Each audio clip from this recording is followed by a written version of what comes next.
Good afternoon. I'm Tom Llamas from Nightly News. It has become an annual American tradition.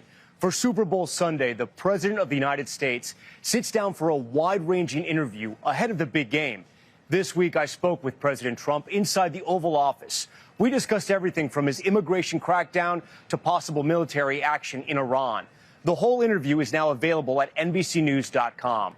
We should note the conversation took place on Wednesday, before the president's social media account reposted that racist video of the Obamas, which was ultimately taken down. But I did talk to President Trump about the cost of living in America and, of course, tonight's big game. Mr. President, we thank you so much for your time. We really do appreciate it. Thank you very much. As you know, Americans are getting ready for the Super Bowl, for this great big game, and you have two teams, the Seattle Seahawks versus the New England Patriots. Who do you think is going to win? Well, I've watched them both during the season, and New England's amazing because to have a second coming is pretty good. Quarterbacks, both good. Seattle's an amazing comeback quarterback, and the other one's just an amazing quarterback. I think it's going to be a great game. You know, I like both areas of our country very much. I better not make any predictions. You get yourself in big trouble. But I think it's going to be a really great game. Seattle's had an amazing season. Yeah, strong defense. New England has a great tradition of winning. And Bob Kraft's done a fantastic job. You know, the whole thing is really, it's going to be very exciting. The quarterback situation's interesting. They're great. They're both great. Both great. That leads me to my next question. You have a really good relationship with the Patriots, including the former head coach, Bill Belichick. Right. What did you think when he was snubbed on the first ballot of the Hall of Fame? I thought it was terrible. I mean, he's won so much, won so many Super Bowls, great coach. Became a little bit controversial, I guess, after that. His little period after that. During it, he was just a great coach. I thought it was very inappropriate. You think he deserves it, the Hall of Fame? Oh, yeah. It's like, what have you done for me lately? Well, you know, you have a great career, and he has had a little bit of a controversial year and a half, 2 years, maybe.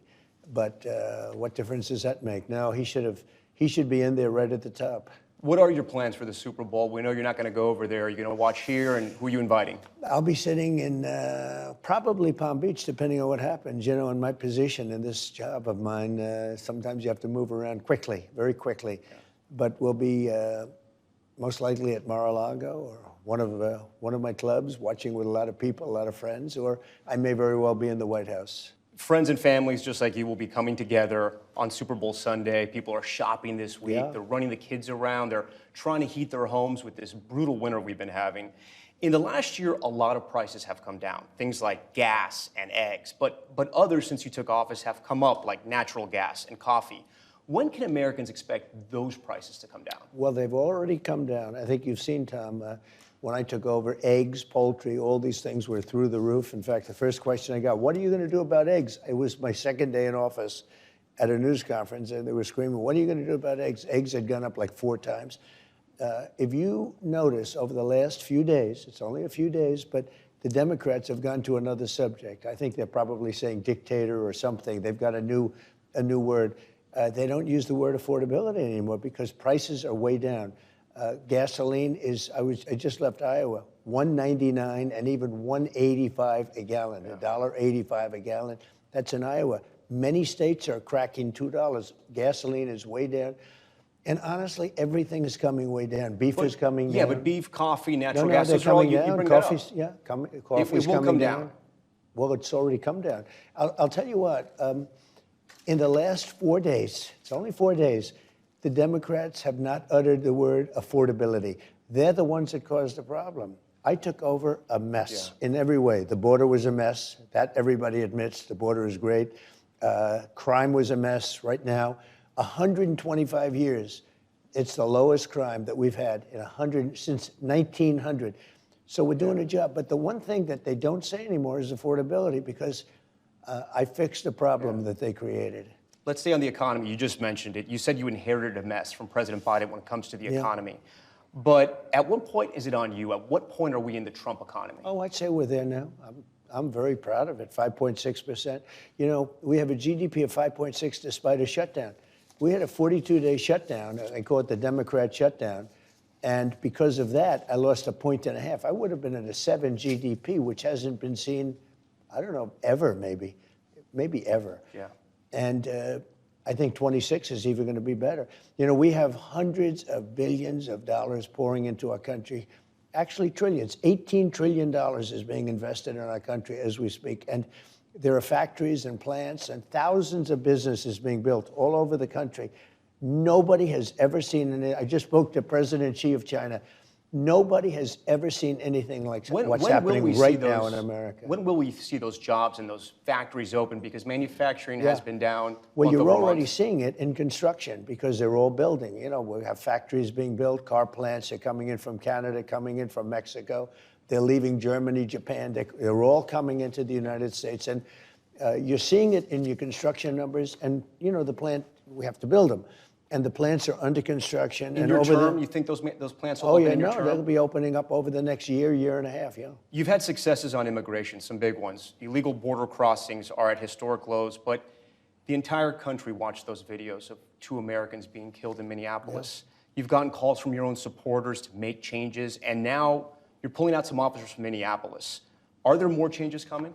Well, the reason we're pulling out because we've done a great job there. You know, we have crime down there, despite tremendous blowback from a governor that's incompetent and from a mayor who's just, I don't know what the hell, where he comes from. But the crime numbers in Minnesota, in Minneapolis in particular, are down 25, 30% because we've removed thousands of criminals from the area. These are hardened criminals. They came in, many of them, most of them came in through an open border.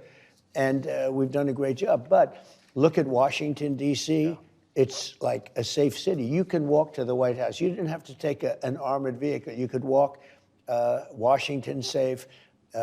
Look at what happened in Louisiana. I got a call from the governor. Right. Please do something with New Orleans. We went there 4 weeks ago. Crime is down 71%. Memphis, Tennessee, crime is down 80% after 5 weeks. And here's the big thing. Crime historically in this country, it's down at the lowest level it's ever been. And a bad word, murder. We've had less murders than we have had in decades. Yeah. One more question on the Super Bowl. And you know why? Because we're tough on crime. The Super Bowl is this sort of rare time in America, right? Where we're all united. Right. It's a common experience. There's still divisions in this country, right? And Democrats will say it's all because of you. And then Republicans will say Democrats don't want to work with President Trump. They blame President Trump for everything. What's one thing you can do really to help Americans find common ground? Well, you know, we're working on the Save America Act, which is going to secure up a lot of things, but secure up our voting. I think people would like to do it, and I think Democrats would too. You know, when you go to voter ID and you ask Democrats, it's polling at 82% with Democrats. I'm not talking about Democrat politicians. I'm talking about Democrats. We have to do something about our voting. We need strong borders. We need a fair press, which we don't have. And we need, and very importantly, we need the strong border, the fair press, and we need fair elections. We need elections where people aren't able to cheat. And we're going to do that. I'm going to do that. I'm going to get it done. And by the way, it polls, even with Democrats, they want that. We should note voter ID rules do have wide public support, but the vast majority of Democrats on Capitol Hill oppose them, arguing that such rules would make voting more difficult for millions of Americans. Once again, our full interview is available right now at NBCNews.com. I'm Tom Llamas. I'll see you tomorrow night on NBC Nightly News, live from the Winter Olympics. But for now, we'll take a quick break, then back to the Super Bowl pregame show.